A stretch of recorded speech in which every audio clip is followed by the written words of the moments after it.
Either the Dodgers will win the 2024 World Series, or it will be the most excruciating World Series loss of all time. The Steelers win over the New York Giants 26-18. And a win that tells us so much more about Paolo Banchero. Christian McCaffrey getting very close to his return. Can we see him on the field? Jordan Leslie has shown the door.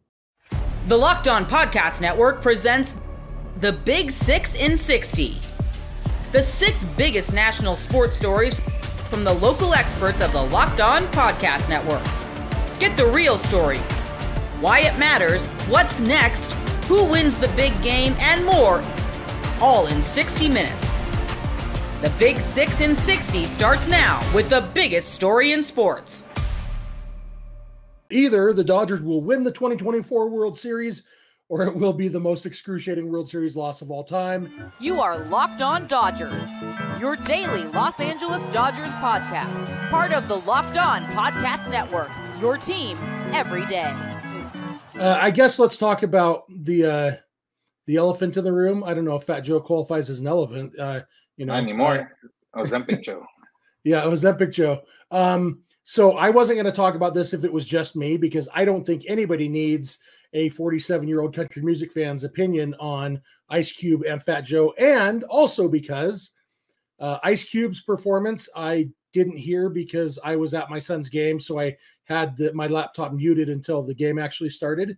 And Fat Joe's performance, I didn't hear because I came home with a headache and I decided to doze on my couch until the game actually started. So I didn't see either of them, but according to social media, and you were in person for both of them, Vince. So but according to social media, West Coast is the best coast.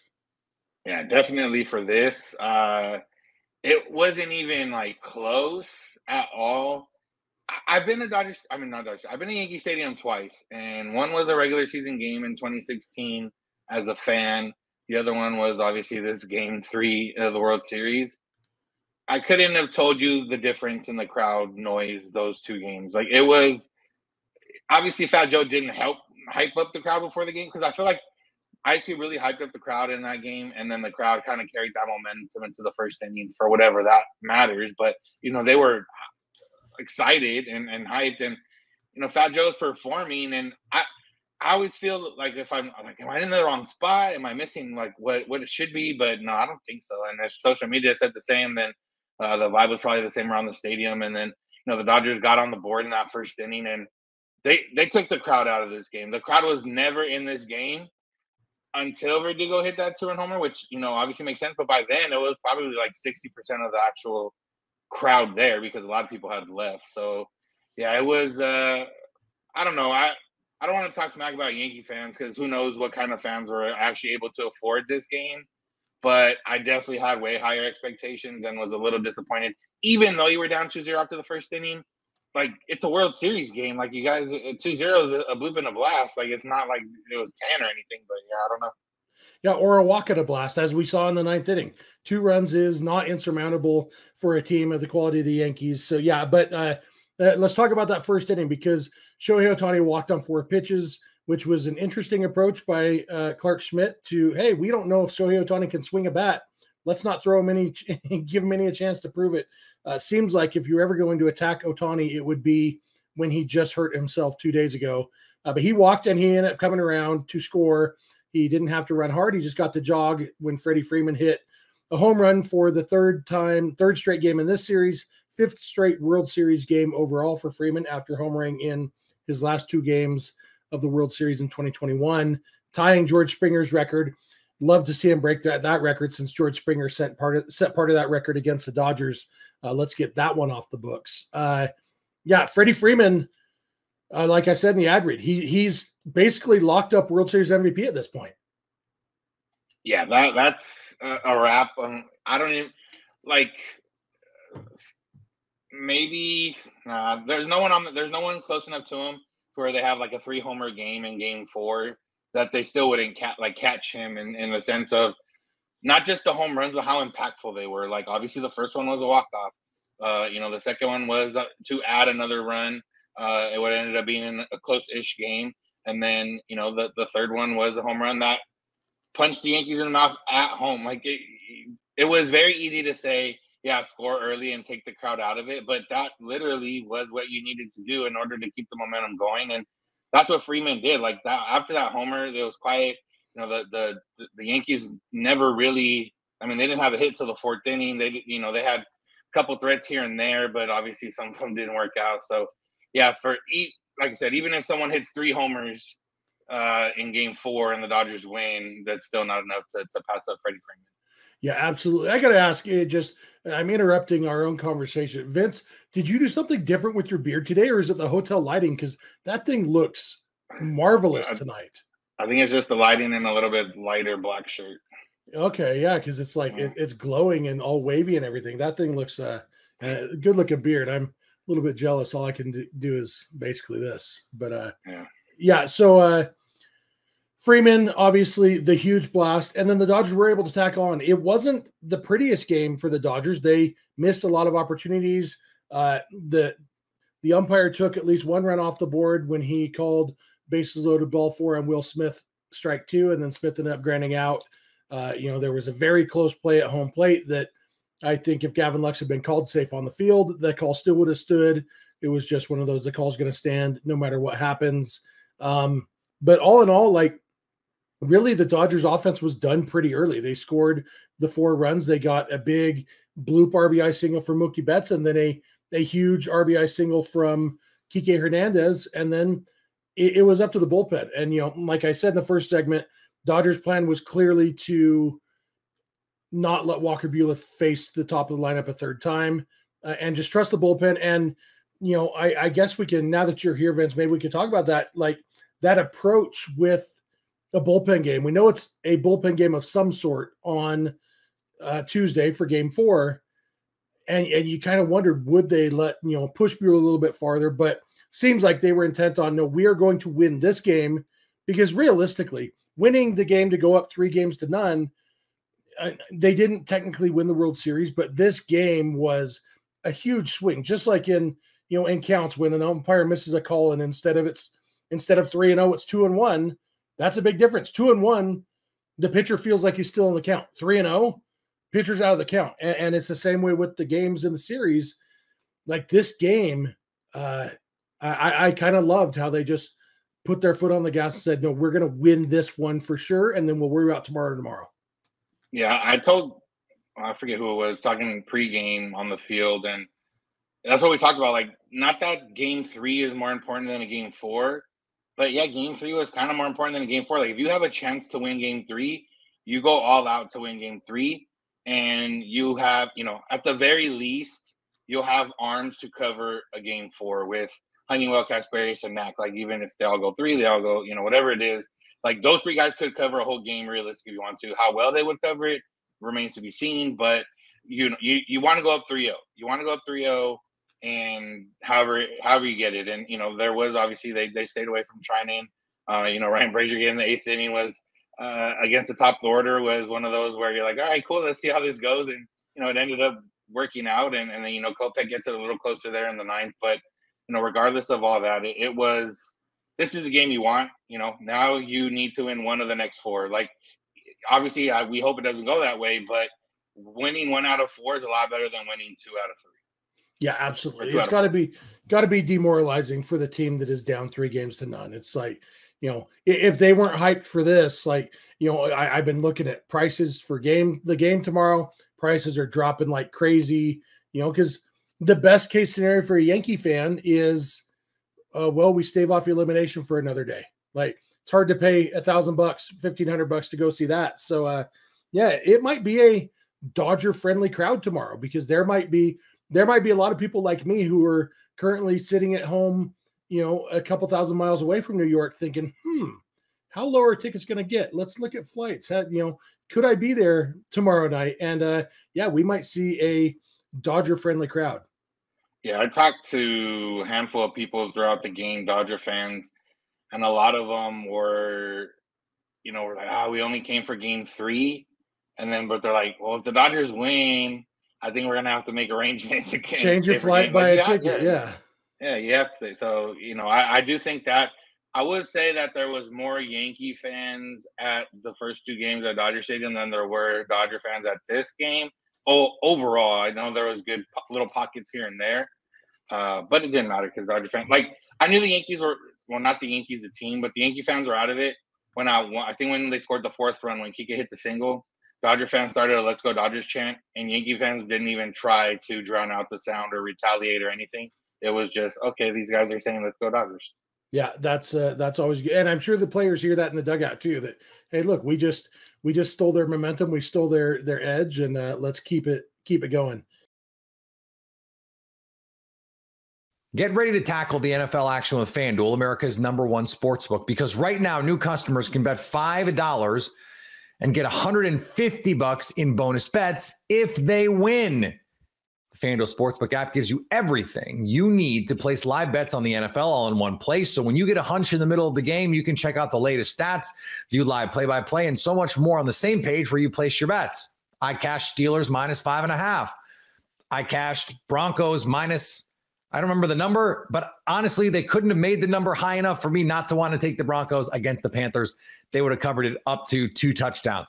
Just visit FanDuel.com to join today. You'll get started with $150 in bonus bets if you win that first $5 bet.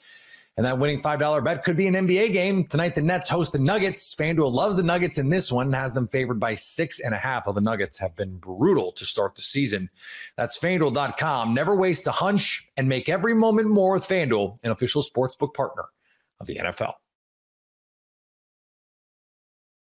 Let's talk about it. I see some of you are here. Hi. So sorry. So sorry that we're going live right now after this nonsense. Absolute nonsense. Clark Schmidt couldn't even make it out of the 3rd inning. You can't do that in the World Series, my man. Our captain can't hit.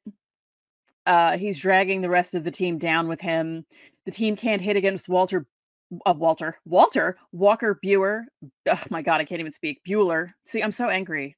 I wasn't angry 5 minutes ago because I was thinking to myself, I've seen them win 5 World Series, whatever.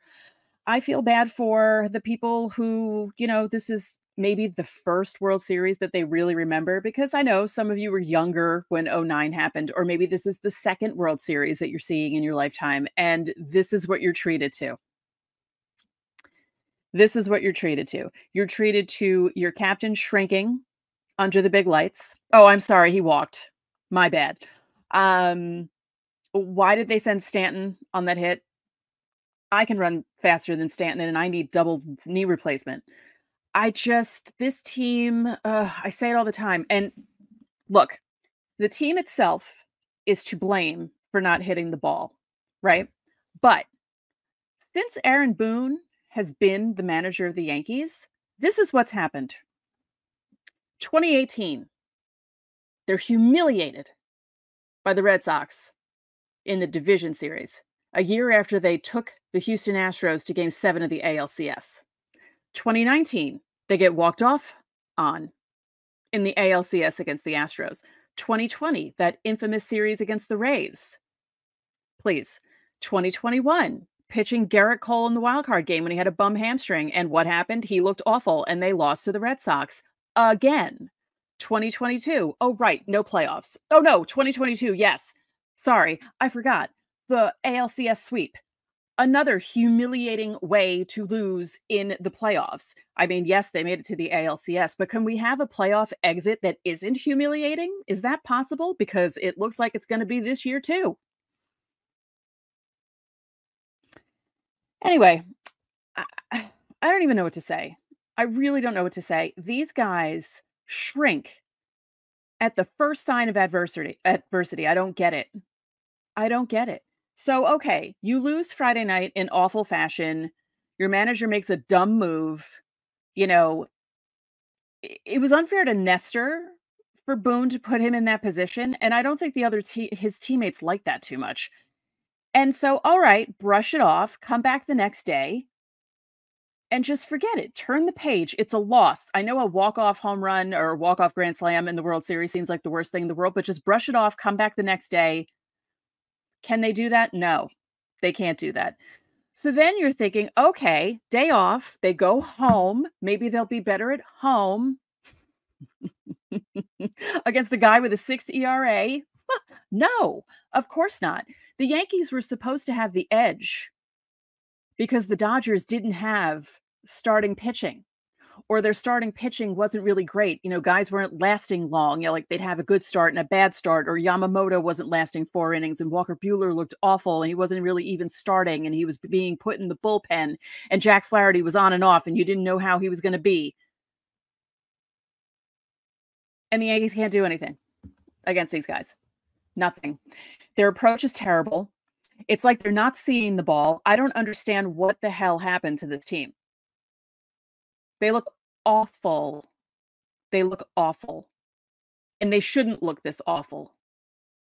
They're not this bad, but they play this bad. And I don't understand why. These guys should be hitting. It's so frustrating. And it's been like this every year of Aaron Boone's tenure. And he is too laid back. I know he's a player's manager and the players love him, but no, someone has to get fired up. I know Rizzo had a meeting before the game with the team. Yeah, it really helped. It really helped. Oh, my goodness. It feels good to rant. I haven't had a rant like this by myself in a long time, and it feels good. Oh,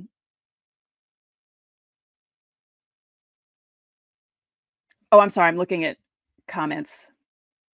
Yeah, it is June again. And for some reason, these guys think it's completely okay and that they're just going to come back and win.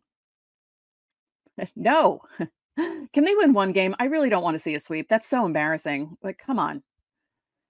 Like, they're not going to win this series. There's no way they're coming back from this because only one team's done that. And the Yankees don't have the fortitude to come back from 0-3 in a series. We know this. So that's not going to happen. But can they at least win a game? One game at home, maybe 2 games at home? Because who are they facing in 4 and 5? Games 4 and 5, right? So maybe, I don't know. I just don't understand how they look so bad at the plate. I really don't. Awful. They looked awful. Just get on base. Get on base. Get things going. I just really don't understand. It does feel that way, and it's annoying because you're the Yankees. You don't need to be intimidated by the Dodgers. Like, yeah, the Dodgers are good. They won, 4 games more than you guys did? Okay, cool. You also have Shohei Ohtani with one shoulder and Freddie Freeman with one leg, and you're giving up home runs to the guy with one leg? Good job. Good job. Also, that home run wouldn't have been a home run in Dodger Stadium, so Yankee Stadium kind of... People always talk about how Yankee Stadium helps the Yankees, and this time it hurt the Yankees. Of course. Of course. But thank you guys for joining me. I know it's not fun. This isn't fun. And I'm sorry that they're doing this to you, that they're just coming out and looking awful. They look awful in every facet of the game. Just absolutely terrible. I mean, at least Stanton's trying to win and trying to hit, but what were they doing sending him home? What? You can't make base running mistakes like that. And they always do it. They always do it. I mean, do they? Technically, yes. But these guys don't all play great at the same time, or at least they haven't since the beginning of the season. Yeah, I'm going to talk about this. All right. I'm not going to blame the umpire, but there were some calls by this guy that were awful. And I need to talk about this because someone had put the list up of umpires that are working the World Series. And I think there was one in the top 20, right? I think one guy was in the top 20 of accuracy calls. So like he's considered a good umpire. So I think there's like 90 or 93, something like that. So if you're in the top 20, you're regarded as pretty good. There was one guy, I think, in the top 20, a couple of guys in the 40s. Someone was ranked 63rd, and I think there may have been a 70 something. Why are these guys in the World Series? Why are they getting big calls in big series? You can't put guys from the top 20 into the World Series. How does that work? I don't understand. I don't get. Did he? I had it muted. Can I admit that? Because I can't stand listening to Smoltz. So I have everything muted. I don't want to listen to. I was wondering about this. I was wondering about this. This can't just be him shrinking in the playoffs. Something has to be wrong with him, right? Because when he wasn't hitting well in April, it was because of the injury he had in spring training. And then all of a sudden he started feeling better and he started hitting the ball. So did something happen? Something happened? Something happened? See, I'm so angry I can't even speak. I'm so sorry. I mean, this is the series over? Technically not. No. I would like for them to make it at least interesting and win the next two, but they look dead in the water. They really do. I mean, was it nice that they scored those 2 runs at the end? Yes. But, I mean, you can't win when only Stanton and Glaber are doing things at the plate. For the most part. Until the end. But it's... Yeah, I just... I don't know. I just saw a comment I wanted to put up and then I lost it. Oh, there it is. Dino.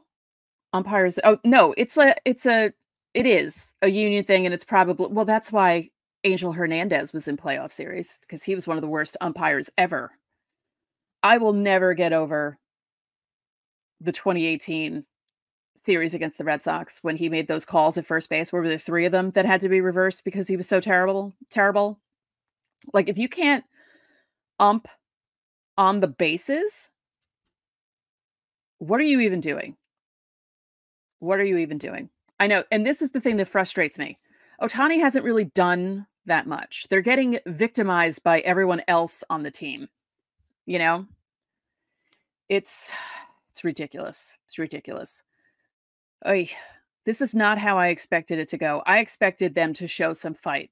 I didn't go into the series thinking, oh, the Yankees are going to sweep, the Yankees are going to do this, and that. Like, I saw some really interesting predictions from people, and I was uncomfortable with some of the predictions that people were making. But I wasn't expecting this. I really was hoping that, having Juan Soto on the team would help, that Stanton doing his thing in the playoffs would help. I was hoping that Judge would turn things around in the World Series, that the time off that they had between the ALCS and the World Series would get his head on right. Again, I don't know if he's injured, and if he is, we won't find out until after the season's over. We're going to find out like a few days after the season ends. They're going to say, oh yeah, by the way, Aaron Judge had a cracked rib. So, yeah.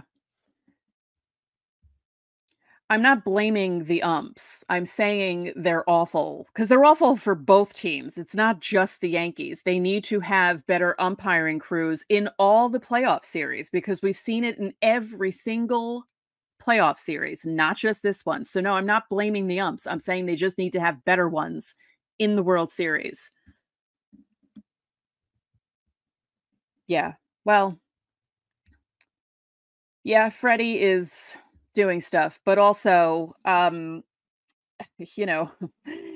if Aaron Boone doesn't put a pitcher in who hadn't thrown in 35 days in the 10th inning with a 1-run lead to face Shohei Ohtani, Mookie Betts, and Freddie Freeman, and maybe if he went to the left-hander he should have gone to, Tim Hill, things would have gone differently. And if they hadn't gone differently, we would have just chalked it up to, oh, well, they got to Tim Hill because Tim Hill is who you expect to come out of the bullpen, not Nestor Cortez. That game changed the vibe. It changed the series. It's so annoying, but it did. And that I blame on Boone. That I'll blame on Boone. But the guys have to rebound from that. But that really set a bad tone for this series. They, at what point do the Yankees say, yeah, we have to change things at the top? We have to change the coaching staff because it's not working. I went through the list.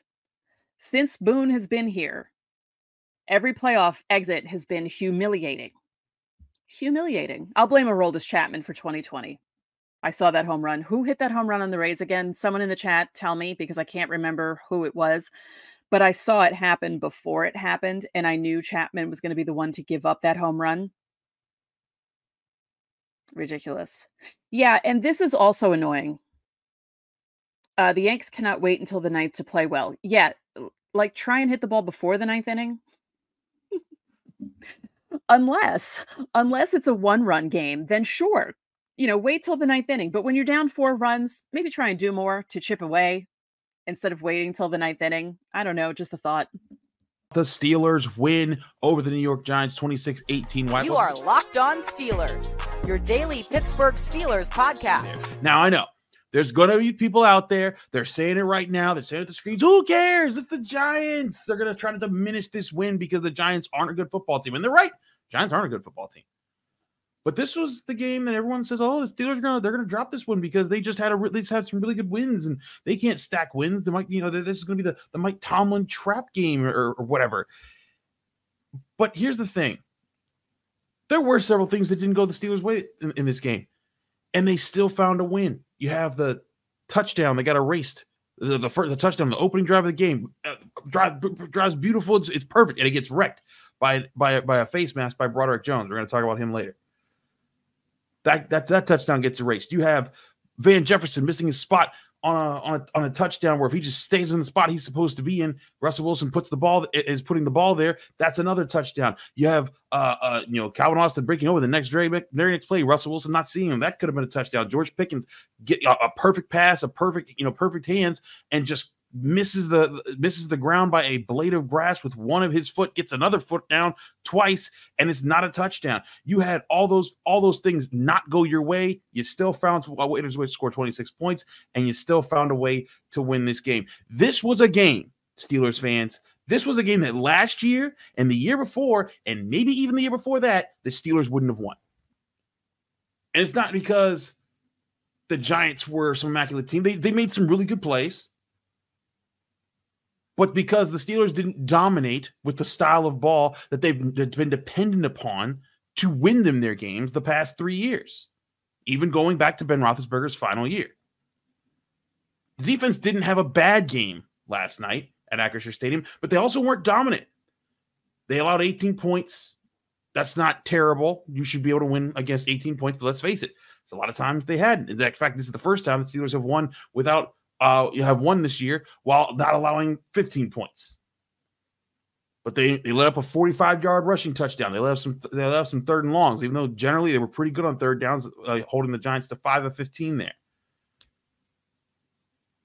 But there's certainly things to clean up on both sides, offense and defense. And I think that's something that we're going to talk about. But we have to look at, when you look at all those things that worked against them, the missed touchdowns on offense, the lack of clean, dominant play on defense against an offense that was very suspect in the Giants, what got them over the hump? Well, it was big plays being made by guys and signs of progress from this team showing that they're ready to step up in different ways and become more of a complete team this year that doesn't just try to beat you in one way. Good teams find ways to find ways to win the way that they're supposed to find way to win. They have a script. They find a way to do it.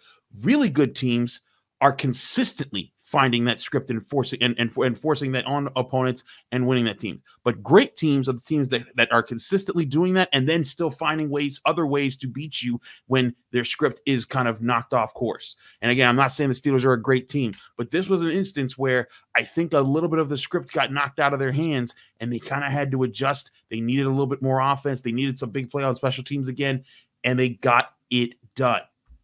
Ladies and gentlemen, Calvin Austin had himself a night. This might be the Calvin Austin game that helps him kind of take a step up and start finding his place in this team more. He finished out with a punt return touchdown that was huge for the Steelers, the first touchdown of the game, and then the only other touchdown of the game for the Steelers, a 29-yard touchdown reception with a really well-run corner route and a perfect ball thrown by Russell Wilson. Great job by Calvin Austin. We're going to play his clip in a little bit because we talked to him, and I think he deserves a ton of credit for this game. Also, Russell Wilson, keeping the offense efficient. They have over 400 yards of offense for the second straight game. That hadn't happened since 2018 for the Steelers. If you remember, there was that giant stretch where under Matt Canada, the Steelers didn't have any 400-yard total offensive games, and here they are doing that. And again, it's not all on Russell Wilson. A lot of it's on Najee Harris. A lot of it's on on this guy, that guy. They're spreading the ball around, but that's the whole point of why they brought in Russell Wilson, because he was going to balance things out. Najee Harris ran for over 100 yards for the third straight time, which also hasn't happened in 3 straight games for a Steelers running back since 2018. That's another good sign. You had the defense on the flip side of things. When the defense ever started to buckle, if there was big questions, guess who came to the rescue? The guys that have come to the rescue for the past few years. TJ Watt and Alex Highsmith coming in to save the day. Each get 2 sacks. Crucial forced fumble and recovered fumble by TJ Watt in the red zone late in the game. 2 turnovers by this defense to close the game out. And you look at all the things the Steelers did on offense, a lot of it was keyed up by Russell Wilson doing what we said all offseason they brought him into Pittsburgh to do, and that was to hit the deep ball by forcing teams to have to honor it, or they were going to be hurting from it. And Russell Wilson did do that several times in this game, helping kind of back people off the line of scrimmage, give the running game more space to grow. Najee Harris finishing this game, 19 carries, 114 yards. Jaylen Warren also getting going, 9 carries, 46 yards. Ultimately, again, spreading the ball around, finding that balance. And even some of those Russell Wilson throws, so the ones that not just the deep one he had to George Pickens, which was a phenomenal throw in between 2 defenders on the sideline. If George Pickens just tiptoes the right way, it's a touchdown. Not just go routes, but also those back shoulder throws that you're seeing. The one he hit Van Jefferson for, which looked just like the one he hit George Pickens for. Now, when I'm covering the game and I'm talking about those, and I say that's a dime from Russell Wilson, and you know what I'm talking about, the back shoulder where it's kind of like, hey, the receiver's running deep down the field, then he kind of stops, the defender's in man coverage, so he can't afford to look up and find the ball in time, but the ball's perfectly put on the back shoulder there. That's a play that Russell Wilson has done for over a decade now. It's something that we saw last week when he hit George Pickens. It's something, again, that he did this week when he hit Van Jefferson. It's something the Steelers have been working on in practice. It's not an accident. It's not an underthrow. It's intentional. It's what he does. Stop saying that is not, because you're misinformed. And in fact, here's Calvin Austin when we talked to him in the Steelers locker room, talking about that chemistry that they've been building with Russell Wilson and how much practice they've been putting in before and after the Steelers practices to get those types of things right and to get that kind of timing. Here's Calvin Austin in the Steelers locker room after the winning over the Giants. What does Russell Wilson do to connect with you guys so well on the deep ball? It seemed like he was really, once he got that going, you guys were able to do a lot more things. Just a lot of reps during practice. He's always, like I said, he's always hunting for that big play. And so throughout the week in practice, he's watching film, getting us to, want us to run different routes after and during practice, just so he can get that confidence in us, and we have the confidence in him that when we run this route, we done already caught the ball, that route that week 8, 9, 10 times, and so when it comes to the game, it's just second nature. There's times where you're running those deep balls and he's throwing it, it's like on the back shoulder, right at the like not over the top, but having to stop and at the right spot.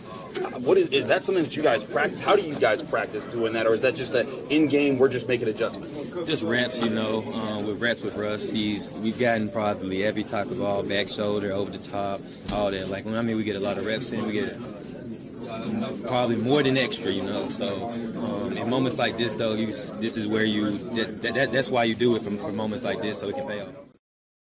So right there, you hear Calvin Austin. That's the leadership I was talking about all summer that they needed from their quarterback, whether it's Justin Fields or Russell Wilson. And Russell Wilson doing that, setting the tone, getting that chemistry with the guys, and you're seeing it manifest. Van Jefferson had been a non-factor in the Steelers offense for the first 6 games of the season. And here he is. In the first game, he had a touchdown. In this game, I think it was a 36-yard reception, really solid play. He's showing, hey, he can be more than just a warm body on the field. He can make a play. And there were still other plays that could have been out there. Again, there was, Van Jefferson should have had a touchdown. He didn't play, great in this game, but he was still solid. He was a good receiving threat. George Pickens almost had 2 touchdowns in this game. And Russell Wilson emphasized that, like, hey, we were this close to getting so much more in this game, and they want to get so much more. I want to talk more about that because I think, again, that is the element of this Steelers team that's going to make it better than the last two Steelers teams that's been heavily dependent on defense and heavily dependent on just not turning the ball over on offense so that they can just eke out wins late. This could be the factor that makes the Steelers more of a real threat in the AFC. Get ready to tackle the NFL action with FanDuel, America's #1 sportsbook, because right now new customers can bet $5 and get $150 in bonus bets if they win. The FanDuel Sportsbook app gives you everything you need to place live bets on the NFL all in one place. So when you get a hunch in the middle of the game, you can check out the latest stats, view live play-by-play, and so much more on the same page where you place your bets. I cashed Steelers -5.5. I cashed Broncos minus, I don't remember the number, but honestly, they couldn't have made the number high enough for me not to want to take the Broncos against the Panthers. They would have covered it up to 2 touchdowns. Just visit FanDuel.com to join today. You'll get started with $150 in bonus bets if you win that first $5 bet.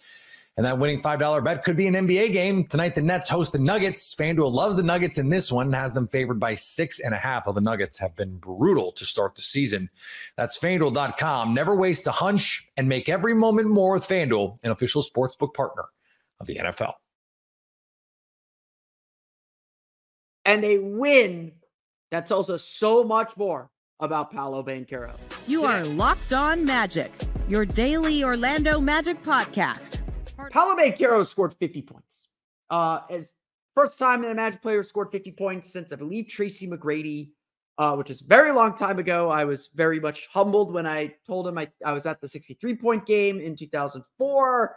But someone who was covering the team said, yeah, I was 2 when that happened. I was like, yeah, I was a junior in high school. Like, I remember that game very vividly. And I've watched it a few times. Not worth watching again. It was, that game was rough. But Paolo Banchero is a star. Like we know that. Like we don't need to cut it up any different way. We saw that in the playoffs. We saw that throughout the course of the first 2 seasons.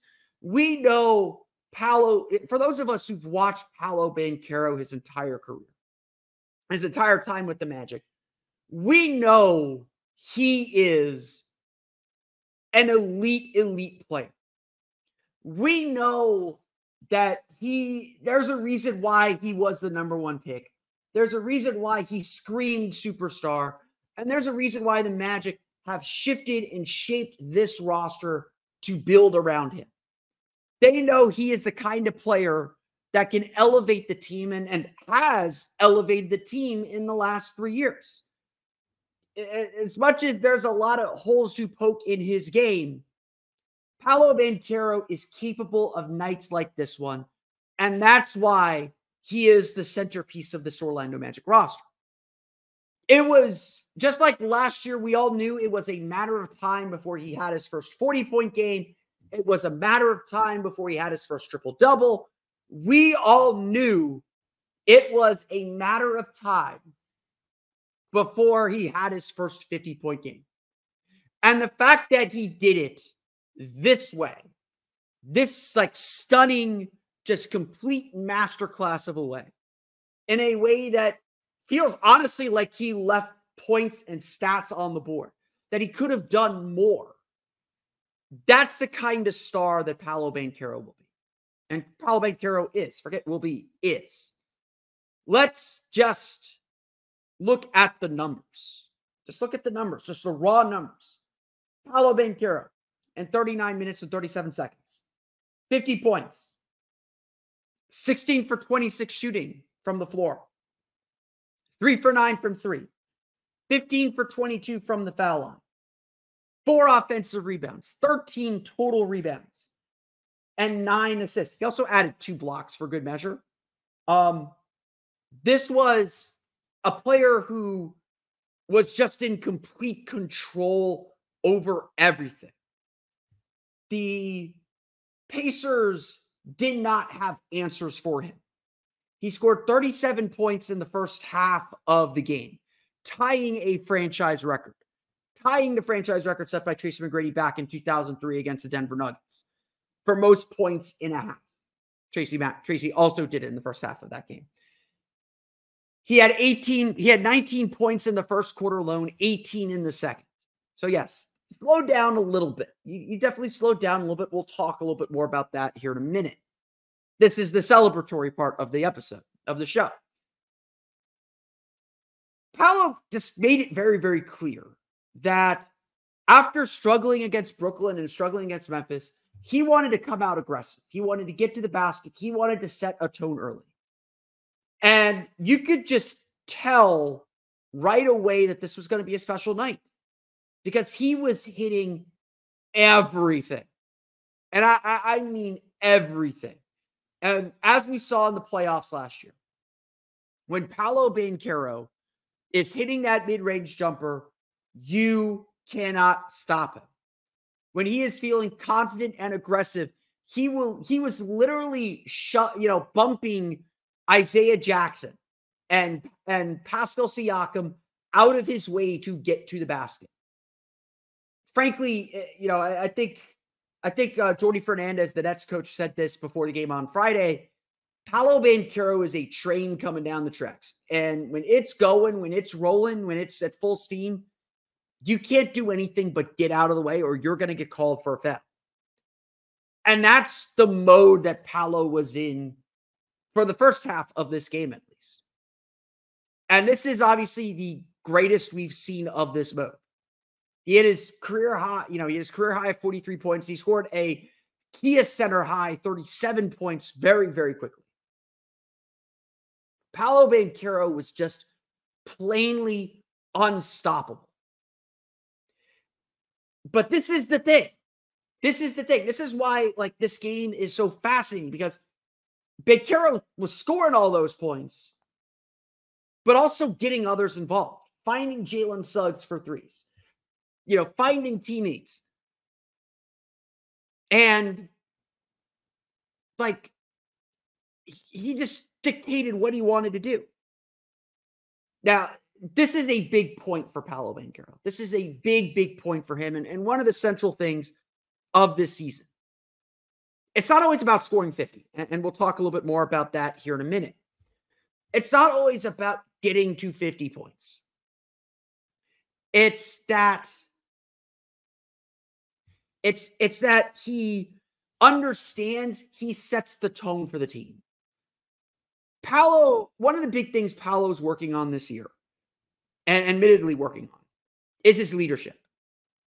Is understanding that if this team goes as far as he takes them, that he is the engine for this group. And to his admission, he wasn't always the best at that in the Magic's last 2 games. And so he was determined to be the driver this time. And of course, the Magic so desperately needed it. A lot of Paolo's biggest scoring games last year, his triple-double last year, came when the Magic were facing immense injury, when he couldn't afford to just kind of fit into the crowd. In this game, Jonathan Isaac's out. Tristan da Silva is sick. He's available, but he's not really available. Franz Wagner is sick. He's trying to play. He played about 11 minutes, didn't play in the second half. Paolo had to take on more. He had to be more in order to put the Magic in a position to win. And obviously, he's capable of this kind of magnetism, this kind of scoring. But while the 50 points is great, and we're going to celebrate it, we're talking about it, how he just got to his spots and just shot like the door was wide open, like the hoop was a mile wide. But it wasn't easy by any stretch of the imagination. There were struggles. There were times where the Pacers did some good things, where he fell back into his worst habits. But at the end of the day, Paolo would tell you this too. All the stats, all the accolades, all the scoring, that's great. It doesn't matter if you don't win. And honestly, what defined this game and what defines this game as special from Paolo is not the fact that he dropped 50. It's not the fact that they had this historic performance. It's all the other things he did to make this game special. It's all the other things he did to make sure the Magic won in the end.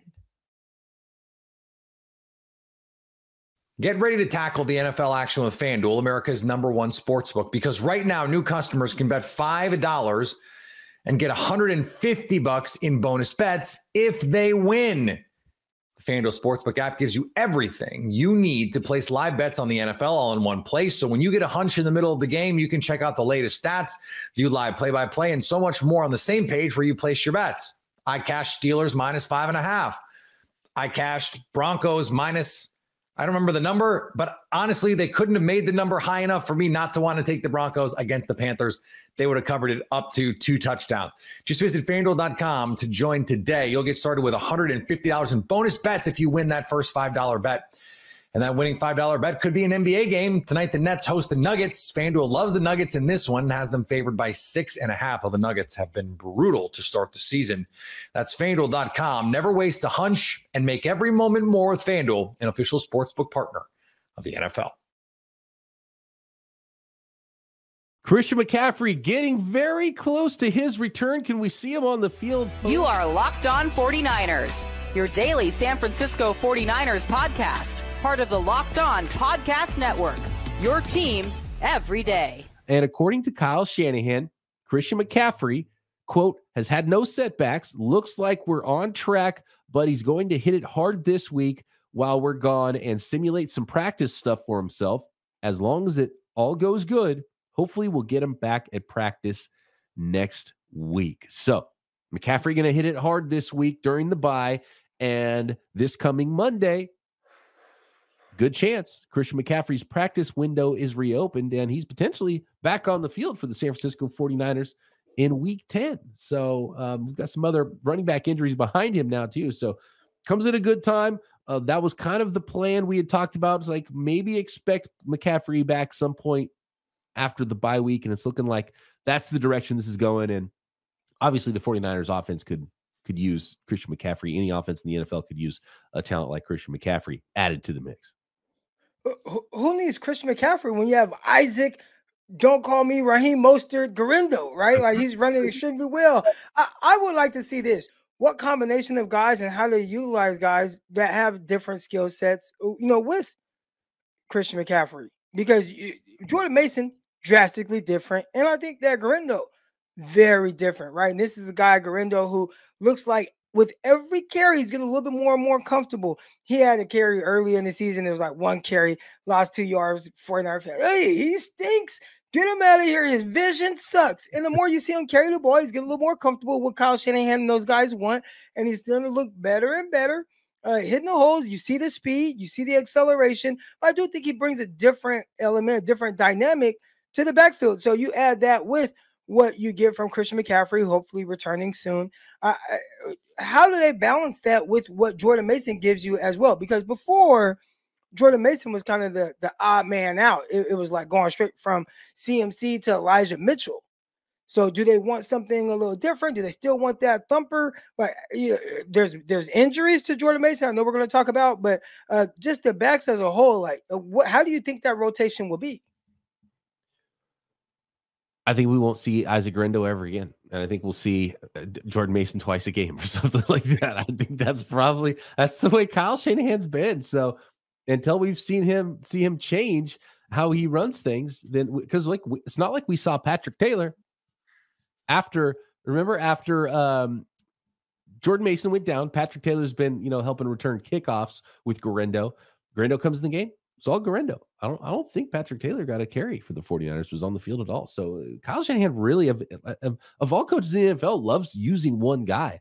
And I don't know if he has to worry about a pitch count as much with Christian McCaffrey coming off the injury. If he's, if they tell him he's 100%, is he just going to utilize him 100% because he hasn't had a bunch of carries this year now too? So you don't have the number of totes sort of stacking up against Christian McCaffrey, or are they going to try to play it slow with him and he's only going to be, a halftime player, a part-time player, and maybe they use Jordan Mason a little more on early downs, then on third downs go to McCaffrey, maybe filter in some Isaac Garindo. That's the way I think it probably should go, but Kyle Shanahan's never shown us he's going to do that. So it'll be fascinating to see how that running back rotation works when Christian McCaffrey's back.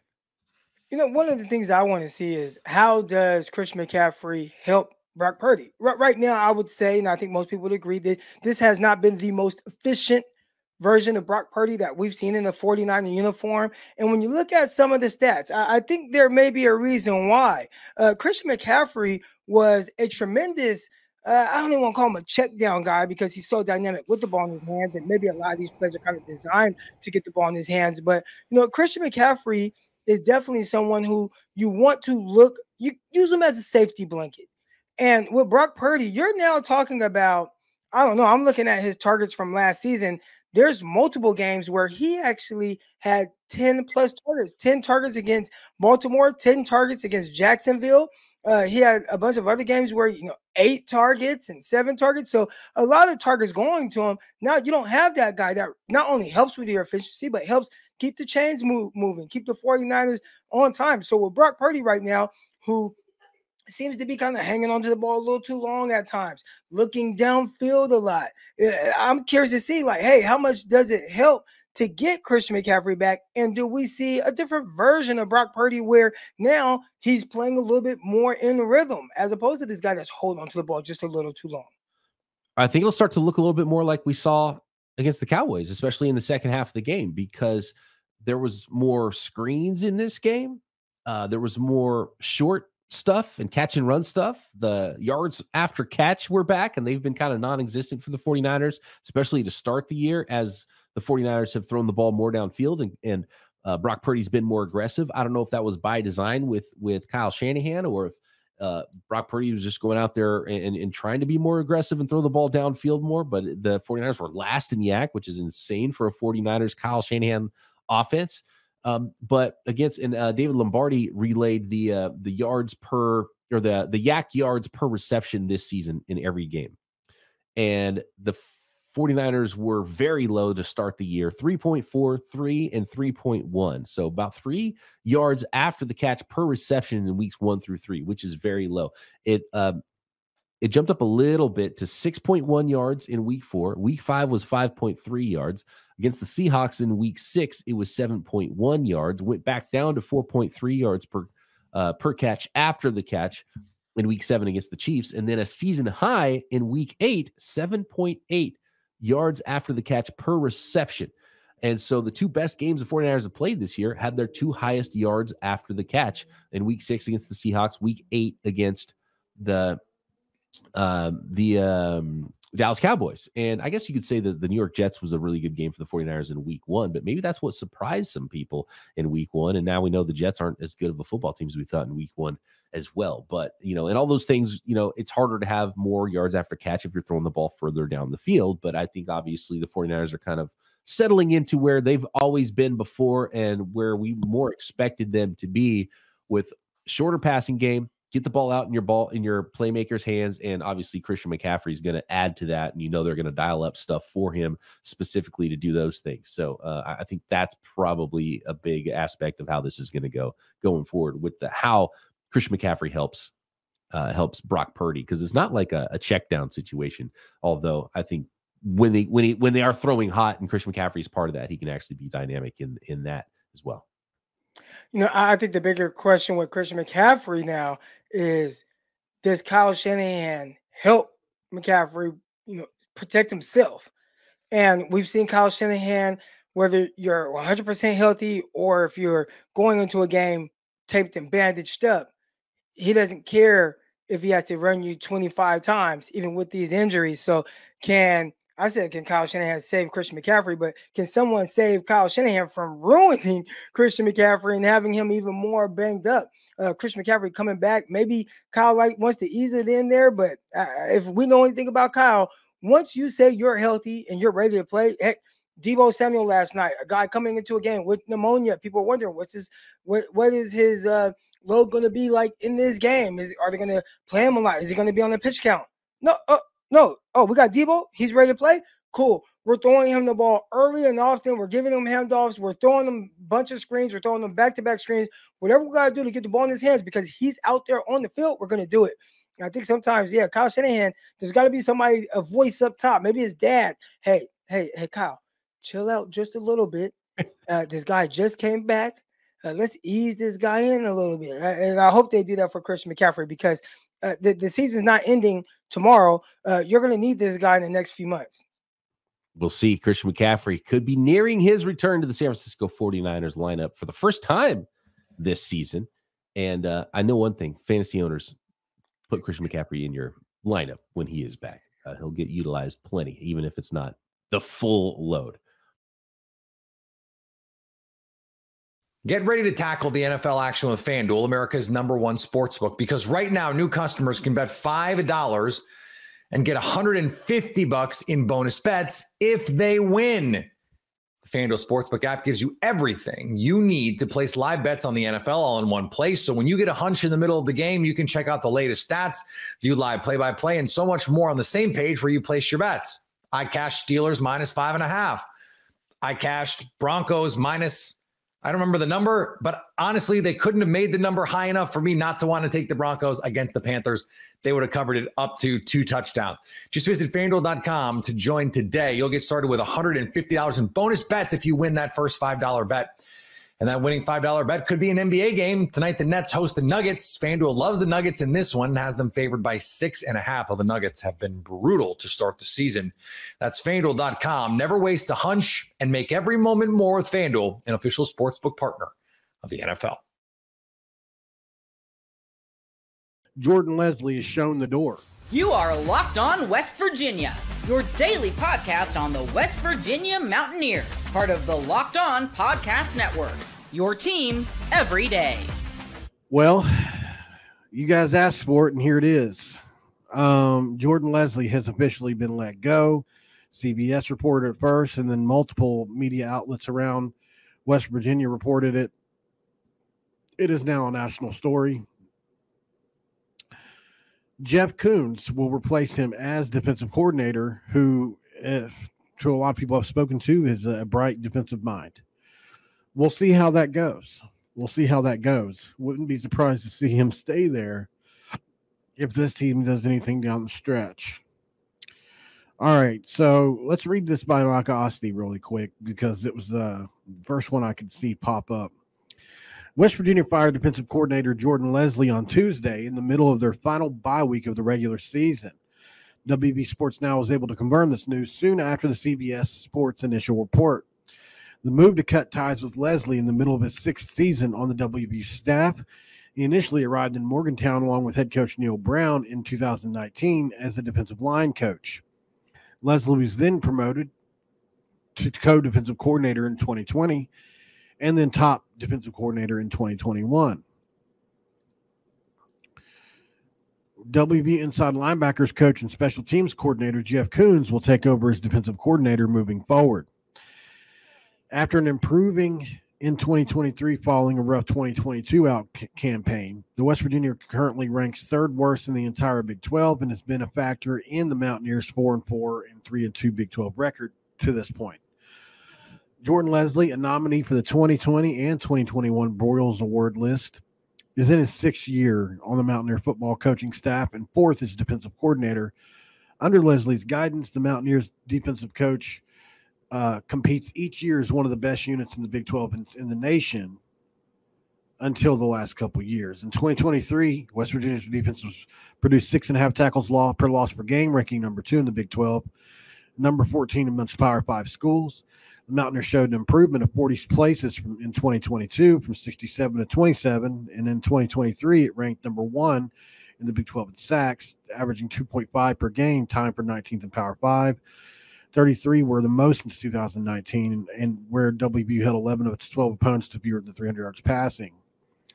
So a mixture of good and bad, I think, is what Osti was getting at there. But look, heads had the roll. I think this is where we come down to.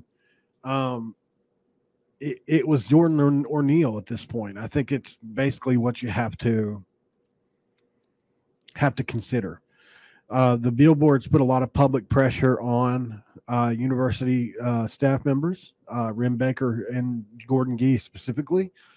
Probably didn't want to drive to work seeing those every day.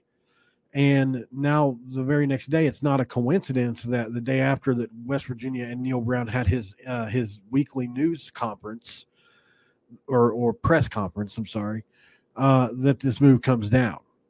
It's not a coincidence at all. The decision may have been made yesterday, and okay, fine. I can see why Neil didn't want to deal with that, especially during the bye week. He'll deal with it next Monday.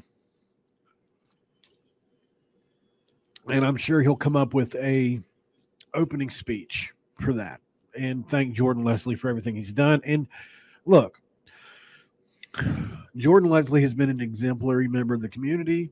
He's been great on the microphone anytime he's ever been called up. I feel like I don't think he's incompetent necessarily. I mean, he had some really good defenses in Morgantown, at least two. But where I think Jordan Leslie's biggest struggle was in player personnel. For whatever reason, I think he can coach them for the most part if you get him in there, which is why the 2019 and 2020 defenses were good, or 2020 and 2021 defenses were good. But then when they became his players and his philosophy, I think that's when things kind of fell apart a little bit. Especially in the transfer portal, they really had a hard time getting secondary pieces. And then I think, another thing that you have to consider is they didn't hire a straight up corners guy this year, right? Shadon Brown deals with safeties during his career. He moves to corners. Jordan Leslie moves to safeties. And there you go. So I feel like, the secondary, there could be that's one of the major reasons I feel like it struggled as well, was you didn't have guys that specialize in those positions really. Jordan Leslie, I don't even know what he played in college, but he came in as a defensive line coach, and we just read that. So that seems to be what his specialty was. And then now you're talking about a guy, Shadon Brown, you move him to corners because you basically can't afford to hire a corners coach, I'm guessing. I'm not really sure. I can't remember what the excuse was at the time. I really can't. But this is much needed. Listen, guys, the bust we've had in coverage this year just can't be explained. Like, there have been some really bad busts this year. Really, really bad. And unfortunately for us, it's led to some losses. So who do you look for? That's going to be a good question. There's a lot of defensive coordinators I would like to have out there, but who can we afford? That's the big one. I see somebody in the chat, if you're listening on podcast, Jamil Adai is a name that gets thrown out there. He's in the NFL, like Jay says. I don't even know if the relationship is any good. I mean, he was told to hit the road to begin with. I don't know. I don't think he would. He's probably trying to work his way up in the NFL, and I think he works for Buffalo, correct? Yeah, he works for Buffalo, I believe. He's only 40, that's for sure, and loved him when he was here. It just seems like we had the chance to keep him as defensive coordinator, and we didn't. And I think that was a big loss for us, unfortunately. He's only went up and on and up and up and up ever since he's left here. He went from West Virginia. Well, he went from look at his career. He consistently went upwards. He went from graduate assistant to Cincinnati, to Arizona, to Minnesota, to West Virginia, which was his alma mater, to Georgia, to Miami, to the Buffalo Bills. So his career has either been up or lateral moves. So he's doing something right. He's the cornerbacks coach for the Bills under Sean McDermott, and you'd have to offer him some cash to get him to come back. Let's see what his Bills contract is. Corners coach contract. Yeah, so I would say, let's see. It may not even be something I can find very easily. If somebody knows how much he's getting paid, let me know. I don't want to sit here and just look for that. But point is he's a corners coach. You can argue that being a corners coach in the NFL is it's almost as good as being a defensive coordinator in college. So I think you're probably going to see similar pay. And obviously, look at what the Bills are doing right now on defense. So I hope not. Somebody mentioned Tony Gibson. God, I hope not. I hope not. They have been absolutely terrible this year on defense. I mean, what's the point? Why would you hire a guy coming off his worst years? They've had good defenses there before. Don't get me wrong, and he's been a good defensive coordinator, and he's not the worst pick. But can we get away from the 3-3-5 for a second? Can we just play a normal defense? We've seen this year, like you can recruit and develop defensive linemen at WVU. Look at our defensive line; it's the strength of our team outside of the offensive line. So why don't we run something with 4 down linemen or 3 down linemen, but not with 3 linebackers? You know, like, I don't know. That's just my thoughts. I'm just done on the 3-3-5 altogether. It's a good defense if that's what you want to do, but I'm done with it.